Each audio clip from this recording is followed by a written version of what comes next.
Alô, alô, amigos! Sejam todos muito bem-vindos ao canal. Vamos chegando aí, galera! Quem não é inscrito, se inscreva no canal, deixe aquele like maroto no vídeo e ative o sininho das notificações. Estamos chegando com notícias do mais querido do Brasil, do Mengão, que ontem venceu o Fluminense por 3-2. Então, mas a torcida se fez insatisfeita com o resultado. Então nós fizemos uma análise, né, do Flamengo, como é que foi a diminuição da alta voltagem do Mengão, já que estava vencendo por 3-0 e deixou o Fluminense, né, fazer 3-2 no placar.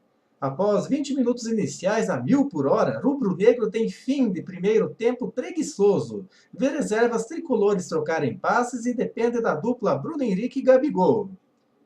Então, foi mais ou menos assim. Então, venceu, mas não convenceu, galera. O Flamengo, que fez por 3-2 sobre o Fluminense, na calorenta tarde de domingo no Maracanã, chamou a atenção pela bipolaridade. Foram 20 minutos a 1000 por hora e 70 sonolentos, a ponto de os reservas do tricolor dominarem as ações no clássico. O que de melhor aconteceu no Fla-Flu foi a capacidade de decisão, mas uma vez da dupla Bruno Henrique e Gabigol. Os ex-santistas marcaram os gols da partida, sendo que o do camisa 9 veio da assistência do companheiro. Por outro lado, o sofrimento nos minutos finais era desnecessário. Então é preciso pontuar que o Fluminense entrou em campo com o time praticamente todo reserva. Até por isso, o Flamengo mudou de postura em relação ao confronto da semifinal da Taça Guanabara e partiu para o abafa. Uma falta cometida por Gabriel, segundo após o apito inicial, dava mostras de que o rubro-negro não queria deixar o rival respirar. Dito e feito, Agenor não demonstrou tanta intimidade com os pés como Rodolfo e se viu obrigado a apelar para chutões. O time de Fernando Diniz conseguiu passar do meio de campo com possibilidade de construir algo, quando o relógio já passava dos 10 minutos e sequer assustou Diego Alves. Aos 13, Bruno Henrique abriu o placar após jogada de Pará, que já tinha deixado o Gabigol também na boa. Antes da parada técnica, o lateral ainda assustou em cabeçada. Depois foi o Flamengo que parou. Em ritmo mais preguiçoso, viu o Fluminense se mandar para o ataque, trocar os passes em sequência, como de costume, e carimbar o travessão com Caio Henrique. A equipe de Abel ainda assustou com Arão, também parado pelo travessão, mas deixou a impressão de que gastou toda a intensidade do jogo nos 20 minutos iniciais. O tão conhecido estilo do Fluminense de Fernando Diniz passou a surtir efeito.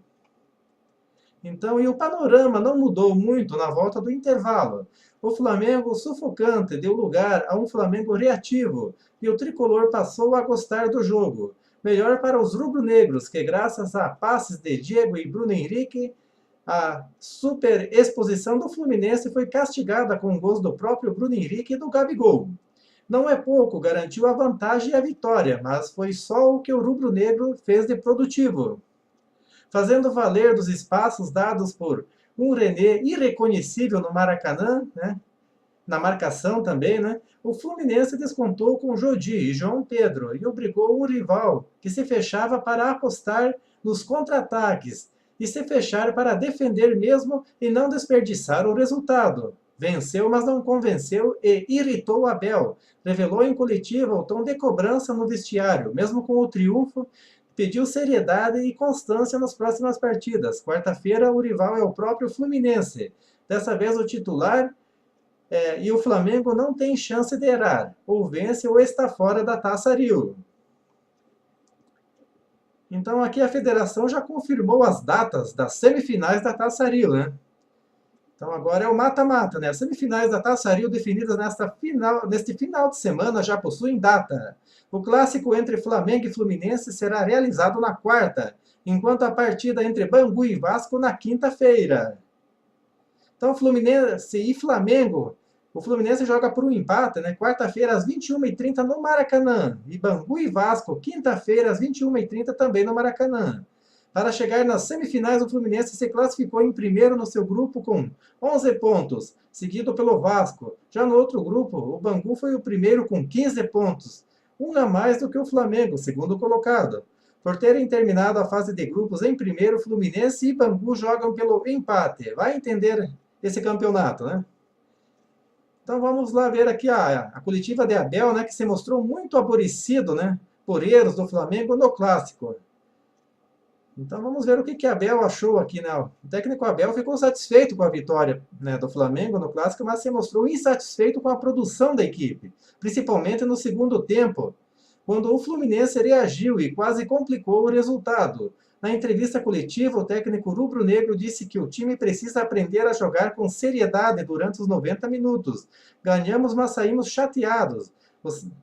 Você, quando faz 3-0, não precisa sair para cima do adversário. Sofremos 2 gols bobos, mas foi bom acontecer para ninguém achar que tudo foi uma maravilha. Vou para casa chateado, disparou o técnico. Abel disse também, após conquistar a vantagem de 3 gols, o Flamengo passou a cometer erros que possibilitaram a reação do adversário. O treinador comentou que o Flamengo estava mais perto do 4º gol do que o Fluminense do primeiro, mas se perturbou quando o tricolor marcou pela primeira vez. Depois do 2º gol deles, passamos a jogar com o coração na mão. Como já está classificado para a semifinal do estadual, Abel admite a possibilidade de poupar alguns jogadores na semifinal diante do mesmo Fluminense, porque é preciso evitar o desgaste do grupo. Para o treinador, o Flamengo não pode esquecer que daqui a 10 dias tem uma partida importante com o Peñarol pela Libertadores e o grupo precisa estar inteiro. Vamos ver os exames e o que diz a parte fisiológica para tomar as decisões. Finalizou o treinador. Então temos aqui também mais uma notícia, né? Essa é uma notícia triste, né? Que atletas feridos no incêndio do CT do Flamengo deixam o Rio de Janeiro. Vamos entender esse caso. O clube ainda espera o alvará definitivo, mas só receberá a liberação para treinamentos realizados no local.